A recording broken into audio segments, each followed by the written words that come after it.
Okay, so what we're going to do next, now the PVA is dry, I have some gel coat left in my original can. I have some gel coat that I just purchased. Very similar, two different brands, but similar gel coat, both white. We're going to actually tint it with some black tint, make it gray, just like our other things. So I apologize for the location that I'm standing video. I'm here by myself. I can't do both things at the same time, obviously. So we'll do the best we can with what we have. And I'm going to mix up some gel coat. I'm going to brush it on. You can spray it, roll it, brush it, whatever works for you. I'm going to go get some black pigment. I'll be right back.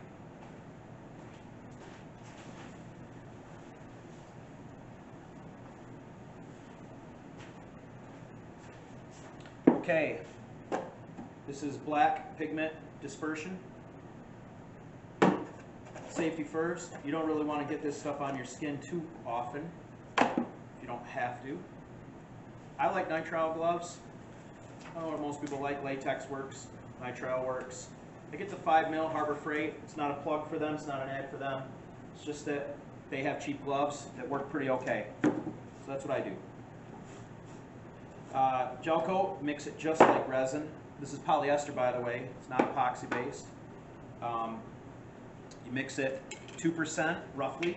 You can go anywhere from 1.5 to 3. You get more than 3, things get screwed up. You get less than 1.5, takes forever to dry. We're looking for as close to 3% as we can get because we want this stuff to kick off and dry pretty quick because it's Friday evening here and we want to get done. We want to get this gel coat to kick. We want to get the fabric on it. This mold, you might say to yourself when you see the rest of the videos, you might say, and I'm going to tell you ahead of time, apologize for the heater again. You might say, hey, you didn't make the mold thick enough. It's not going to be very rigid. And I understand it might not be. But this part, unlike making this nose bowl in one piece, we're making it in multiple pieces so that we don't have to add the lip, this backup lip where you screw it together afterwards. And part of doing that means you're going to have some undercuts in the mold. We could split the mold down the middle. That's an extra step. We understand that.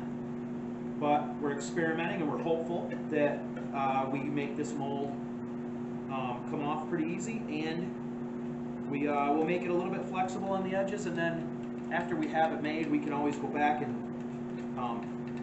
hit the back side of it with a DA and come in and do our thing and add some more material to it if we choose to. So that's always an option for us. So remember, you can always do that. And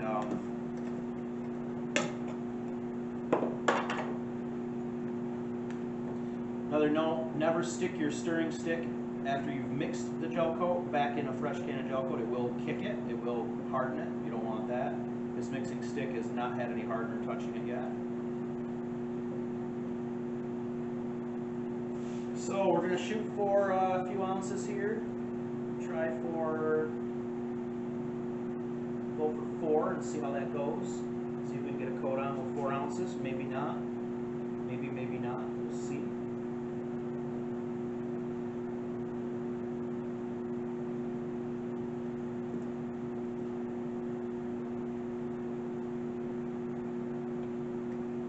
With polyester, you can put the dispersion pigment in before or after you mix it. It doesn't matter. Some people will say you can't. Read the instructions. Always read the instructions. Another little tidbit, if you don't know how much to put in, you can put in 10 to 12 drops per ounce. You can also make yourself a cheat sheet. Cheat sheet is how I do it. So for 4 ounces, I'm going to put 1.77 milliliters. I wish I had one of those fancy bottles. It's got the little cup at the top that you squeeze in it. I can get one. I can't get one tonight. So instead I'm using a syringe with the end plugged. At least it was plugged till my tape failed. Downside of taping it shut, probably should JB weld it or something. But so 4 ounces on the cup, 4 ounces on the sheet is 1.77 mil. We're going to go about 2 mil, and we'll put that in there, and then we'll put some dispersion pigment in.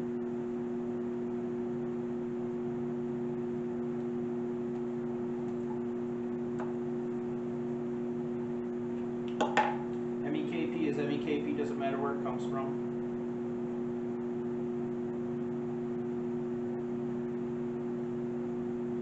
Alright, there's almost 2 mil. In it goes. What it does after that, only the scientist knows. Stir that up, stir for 30 seconds to a minute. If you stir for much longer than that, you're not really gaining anything.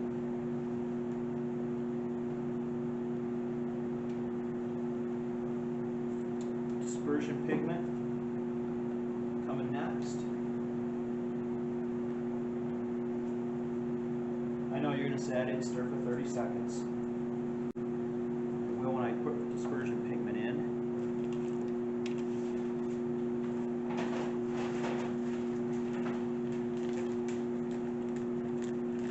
Never hurts to have a nice healthy stash of wooden craft sticks, or if I need a lot of popsicles, you can do either or.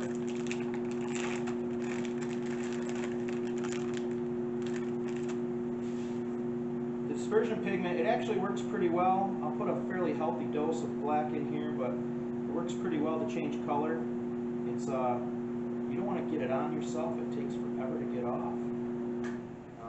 It's really kind of a pretty crazy black pigment here.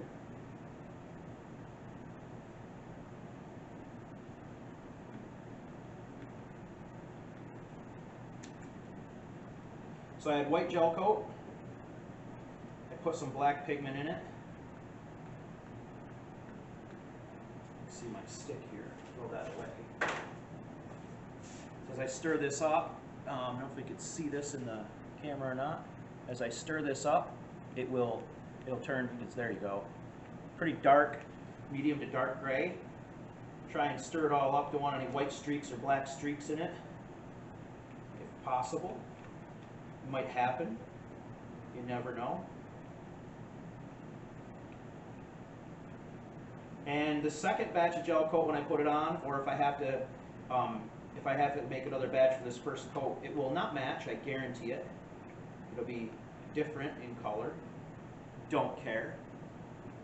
Doesn't hurt the finished product. This is gel coat without wax. If you don't know what that means, I'll give you the Reader's Digest version. You can get gel coat with wax or without wax. When polyester resin dries, it's an anaerobic drying process. If it's exposed to direct air, the surface will not skim over hard. It'll be sticky and tacky forever, or for a long time. Maybe not forever. So if you use gel coat with wax or resin with wax, it's not laminating. You will have to sand it. You will have to sand it to apply another layer of something on it. So we always use gel coat without wax on the last layer of something, or if you're doing it outside of a boat, or if you're fixing something, a repair. We can add a little styrene wax, or we can spray PVA over it. Like if we're doing a repair on a gel coat, we can put a piece of saran wrap over it, PVA, something just to keep the air from getting to the surface. Then it will be anaerobic and it will harden completely, as if there was wax in it. So I never use the waxed gel coat or resin. I always use unwaxed, and I do my thing by my own way. So you can do your own thing your own way.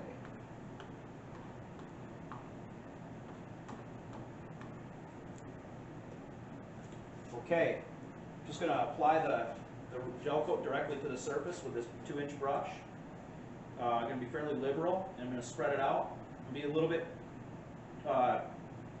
careful at the beginning because this PVA is fragile. You don't want to pull it up, tear it up, move it, mangle it, scratch it, or remove it, or anything else to it. You want to just put the stuff on top of it because the PVA is your release barrier on top of the wax, and you want that there. And if I get to make a video of this when it pops off, you will see a thin, wicked thin, green kind of sheet in pieces all over the place. It is water soluble afterwards. It will wash right off the part, wash right off the plug, wash out of the mold, whatever it's attached to. So you got to be careful with it before you know, destroy it. But that is what will get this off of this male mold. You don't really care about brush strokes because you're just trying to cover the surface with a, you know, a 5, 6, 7, 8, 9, 10 mil, whatever thickness you really want coating. I did not bring my wet film thickness gauge. I don't care. I'm going to apply 2 coats of this gel coat, as thick as my brush will allow me to do, in two coats, about an hour and a half, 2 hours apart. When that is done, we're going to put the reinforcement fabric on it, and then the mold will be made. So that's our process. So as you can see, I'm just brushing it on all over. This gel coat will have a 15 to 25 minute pot life. That's why I only make 4 ounces at a time. If I need more than 4 ounces to do this coat, too bad, so sad, I'll have to mix up some more. There's 1,000 YouTube videos out there, people showing how to make fiberglass parts. I'm not going to claim to be an expert, and I'm not going to tell you that this is the only way to do it. And I'm not going to tell you that this is the way you have to do it. Everybody can do their own thing. I'd love to hear the comments. If I do something wrong, I'm always learning. I've been making fiberglass parts for the better part of maybe 25 years. I don't think until recently I understood some things that I needed to understand. I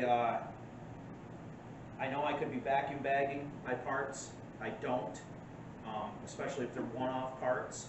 If they're parts that I know I have to do surface finish repair on anyways. The other thing that I know is there's probably different ways to skin the cat. Sorry, PETA folks, but we will.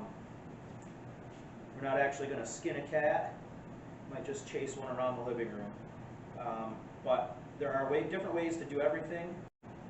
We understand that, we know that, and I welcome the learning process. If someone has a better way, I'd love to try it. I'd love to do it.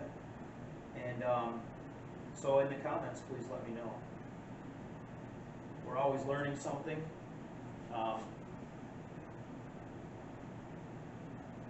For those of you who are new to my channel, so am I. It's a fairly new channel, hasn't been out very long. We haven't posted very many videos, but we're going to plan on doing that because it's a lot of fun. We like to show what we're doing. You're always welcome if you're in the area. We're in New York. We're in the Rochester area. Our airport is Gaines Valley Aviation Airport, New York 06. Fly in, drive in. Send us a question in the comments, an email. We'll connect. Facebook, WhitmanButtercup.com, or sorry, Facebook /WhitmanButtercup, looseair.com, LUCEAIR, where you can look at the information about Loose Air and about the Whitman Buttercup and how Earl got there. Watch our intro video that we put out last week. We appreciate that. And our goal is just to have a lot of fun, and there's a good following on the Whitman Buttercup. A lot of people are interested. There's a lot of projects being done right now. A lot of people are having fun building, and that's what we're excited to see, excited to hear about. And if you're a customer of Earl's, you know, feel free to call him when you have a question. He's always there to help. He's very good at answering the questions.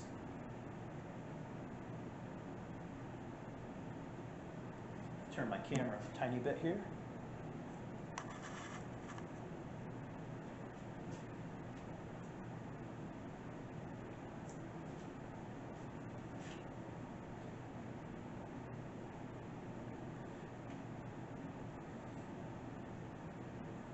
As I said, this isn't specifically a video on how to make a fiberglass mold, but this does involve the making of the fiberglass mold for the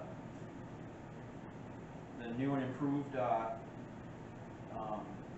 engine that Earl's put on his airplane. So we figure it's appropriate. I think y'all might enjoy seeing what we're doing. To get back to coming and visiting us if you'd like, get a hold of us. Gaines Valley Airport. It's in Albion, New York. It's in Gaines or Albion. within a couple miles of each other. Route 279, Albion, New York. You can find it on Google Maps. 2501 Gaines Water Court Road. You can find it on the sectional chart as Gaines Valley. It's got an R on it. Don't let that deter you. All that means is if you're going to come in there and it's a iffy part of the year, wintertime, springtime, when the runway could be in bad shape, try and give us a shout. Earl is the airport manager. He's the president of our club. Might want to figure out if the conditions are suitable to come in there. If you're going to fly in. Driving in, 99% of the time it's okay to drive in. The driveways aren't great, but not much of an issue most of the time. We think that not that big of a deal to drive in there. Just you might not be able to get off on the grass. You might have to stay in the driveway with your car. But we've had an awfully wet 6 months here. We finally got some snow. If you've been on my channel, you've seen the ski flying videos. We're going to put out a couple more of those. I got to get out to the airport maybe tomorrow, maybe, or Sunday. We're going to post some 656 Juliet Sierra, Joe Strauss, whatever you want to call it. My Buttercup on skis, going to do a walk around in the hangar, showing the skis. It's time to take them off. The snow's gone. Runway's starting to dry up. We haven't done that yet because I'd like to do another weight and balance on it since I put lights on it last year, and I've never done a weight and balance. I want to compare it to what Joe did when he built it. Been some small changes here and there, and we want to test out the scales that we were donated.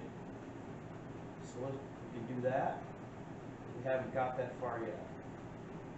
But I will be posting some videos, doing a walk around with my aircraft. Hopefully. It'll be a lot of fun. I do have some very short clips showing the skis actuating, retracting.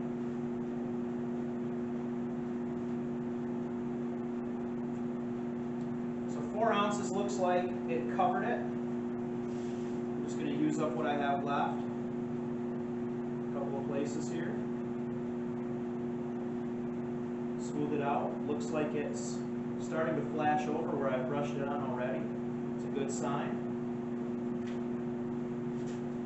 And it's very nice. Looks like a nice, good coat. The thicker it is, obviously the better the mold surface will be, but also the thicker it is, the longer it's going to take to dry. And I'm expecting some rework anyways, so I'm not really worried about if I get it super thick. Like I said, 2 coats are going on no matter what. So.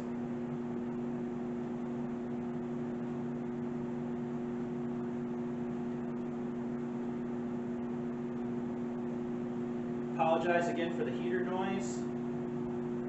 Those of you guys who paint recreationally, for fun, do it for a living, whatever. If you ever painted something and it's cold, you know what I'm talking about. Not very good, no bueno. So painting or using fiberglass materials, you want the temperature up. You want it to stay up. Even though my garage is insulated, it's in the 40s outside, and we don't want an issue. So we'll get this to flash over fast. We'll get it to finish off quickly, and we'll move on. Put your comments in the bottom of the video. Like, share, and subscribe. We'd love it. And again, I'm Jeff Lachos. This is my YouTube channel. It may eventually morph into a purely Whitman Buttercup or Whitman Aircraft or Gaines Valley type channel. Who knows? Might just stay my channel. But right now, we've got the first coat of gel coat on this part, and I think it's time for some pizza as soon as my helper Darren shows up, and we'll be good to go. Thanks for watching.